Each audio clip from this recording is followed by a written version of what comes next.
On February 25, 1984, the life of 19-year-old Donna DeMaceo was tragically taken, and her remains were heartlessly discarded in a shallow grave. For nearly 40 years, the truth about this terrible crime remained unknown.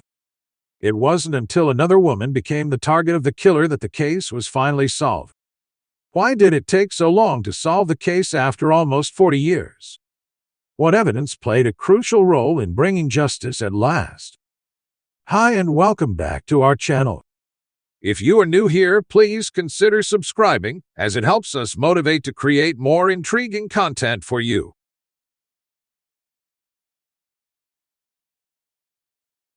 Let's have a look at the 1984 twisted cold case finally solved in 2023.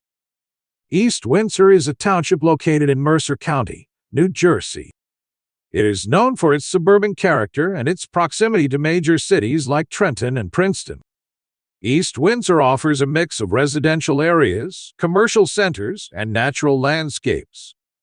The township is home to various parks, recreational facilities, and cultural attractions, providing residents and visitors with ample opportunities for outdoor activities and community engagement.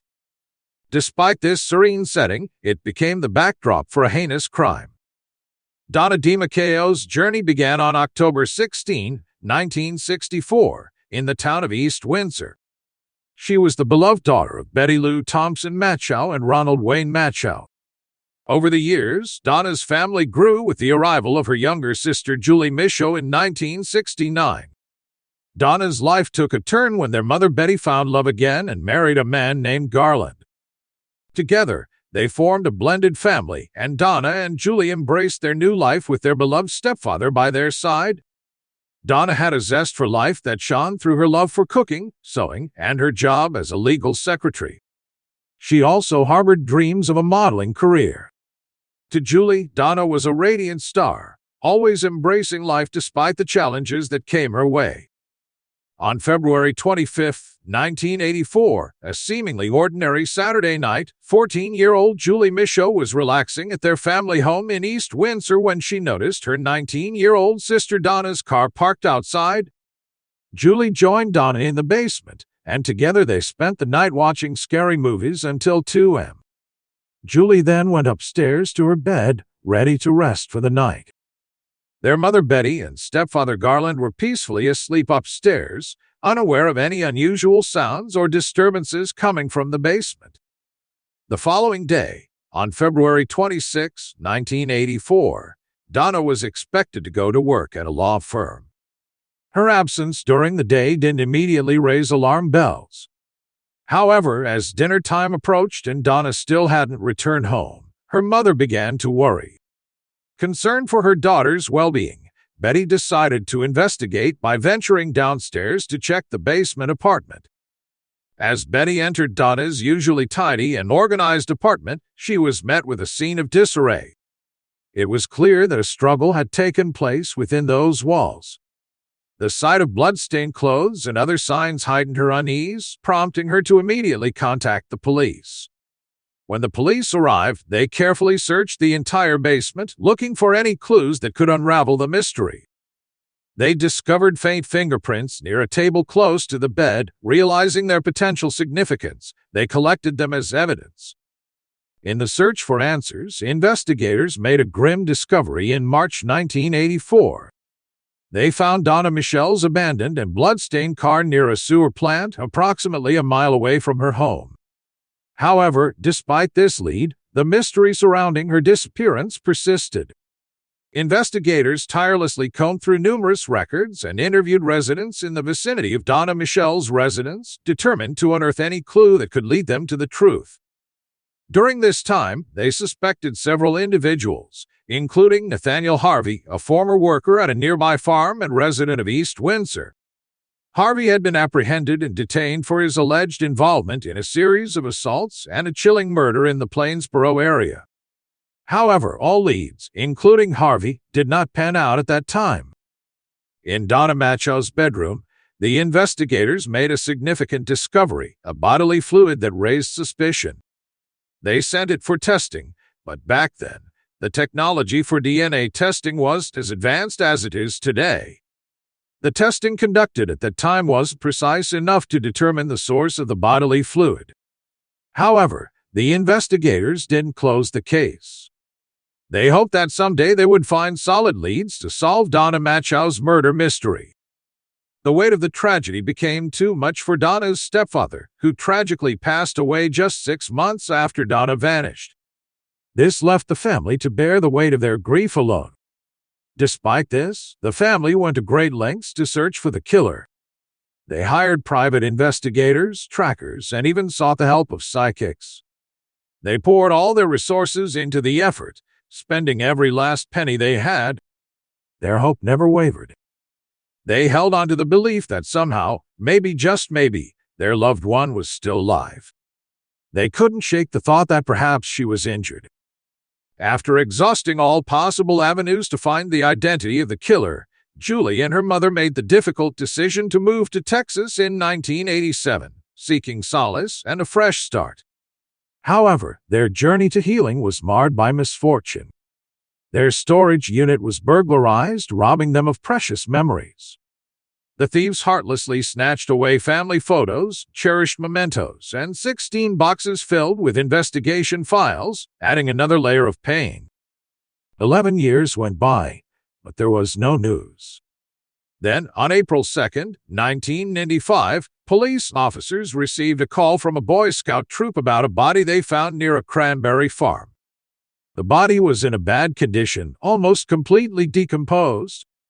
But when they received the dental records, they couldn't believe what they had found. It was the missing piece of the puzzle they had been searching for over the past decade. It was the body of Donna DeMacchio.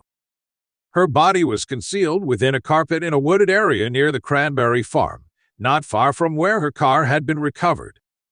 After her remains were sent for an autopsy, initial findings suggested that Donna had tragically suffered a gunshot wound to the head.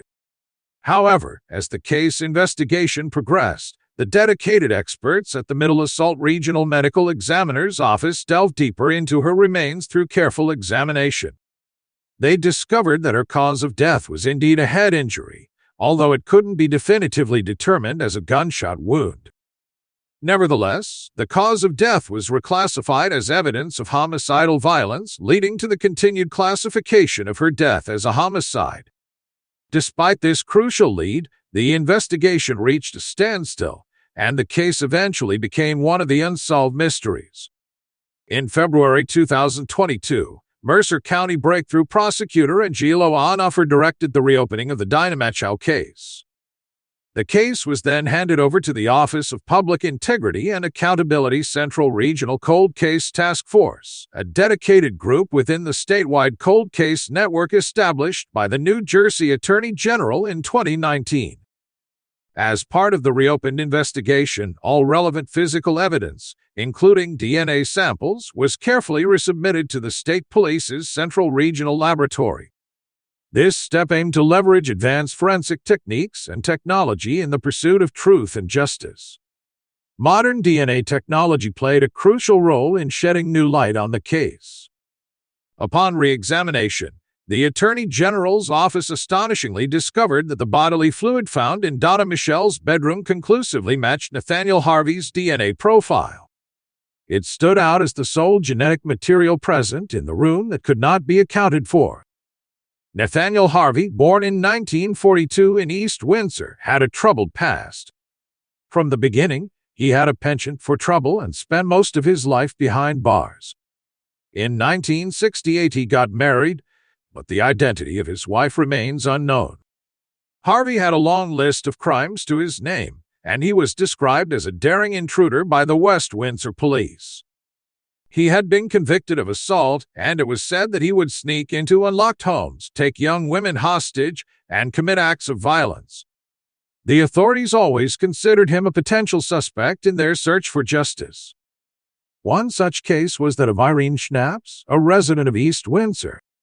From 1984 to 1985, the local authorities faced growing concerns as a series of burglaries rattled Plainsboro, West Windsor, and nearby neighborhoods. They were also grappling with the unsolved murder of Irene Schnaps and the perplexing disappearance of Donna Machow, who vanished from her family's East Windsor home 16 months after Donna Michelle's disappearance. Tragedy struck again in East Windsor when Irene Schnaps, a 37-year-old woman, was killed who had recently lost her husband to cancer. The incident occurred overnight on Saturday, June 15, 1985, or in the early hours of the following day. Concerned for her well-being, one of Irene's colleagues went to her apartment the next morning after she failed to show up for work. With trembling hands, he informed the police about the tragic scene he had encountered inside the apartment. A heart-wrenching sight awaited the investigators. Irene Schnaps had suffered over 15 vicious blows to her head inflicted by an axe or hatchet. The room bore gruesome evidence of the tragedy, with Irene's lifeless body lying on clothes in her blood-soaked bedroom. Amidst the chilling scene, a crimson-stained footprint on a pillowcase was discovered, becoming a vital clue that held the potential to unlock the mystery behind her tragic demise. Peter Stowasser, a 41-year-old man and the first suspect, came forward to talk to the investigators. He knew Irene Schnaps and claimed to have been the last person to see her alive. After revealing his connection to Irene, his life took a sudden turn.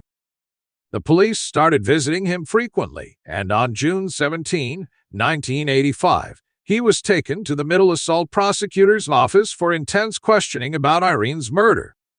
Stowasser admitted that he was attracted to Irene and hoped for a romantic relationship, but she needed time and space after her husband's death.